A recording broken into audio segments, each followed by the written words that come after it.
Mheshimiwa Hussein Bashe kupitia ukurasa wake wa Instagram ameweza kuandika ujumbe mara baada ya muda mfupi wa baraza la mawaziri kuweza kutangazwa rasmi na Rais wa Jamhuri ya Muungano wa Tanzania Mheshimiwa Dr. Samia Suluhu Hassan.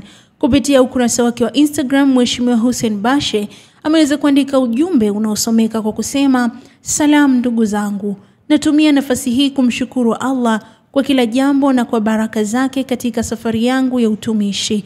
Namshukuru sana Mheshimiwa Rais Dr. Samia Suluhu Hassan kwa imani kubwa alionionyesha katika kipindi chake cha kwanza cha uongozi kama naibu waziri na baadaye kuniteua kama waziri wa kilimo. Na heshima niliyothamini kwa moyo wangu wote, na ninaendelea kuwa mwenye shukurani kwa nafasi hiyo ya kuwatumikia Watanzania. Natoa pongezi za dhati kwa ndugu Daniel Godfrey Chongolo kwa kuaminiwa na kuteuliwa kuwa waziri wa kilimo.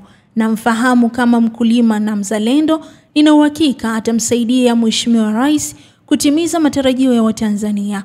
Vile vile nampongeza ndugu yangu David Silinde kwa kuendelea kuaminiwa kama naibu waziri. Sina mashaka naye mzazi, najua atakuwa msaada mkubwa kwa waziri wake.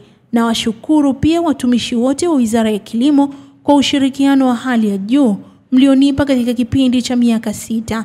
Na watakia heri na fanaka katika kuendelea kutekeleza majukumu yenu ya kuwatumikia Watanzania. Asanteni sana. Let's slide turudi shambani." Na akamalizia kwa kuweka alama ya kopa kwa kuashiria upendo. Na huo ndio ujumbe ambao ameweza kuandika Mheshimiwa Hussein Bashe kupitia ukurasa wake wa Instagram. Nikusihi tu mtazamaji uendelee kuwa karibu nasi ili kuendelea kupata habari zaidi zitakazokuwa zinajiri.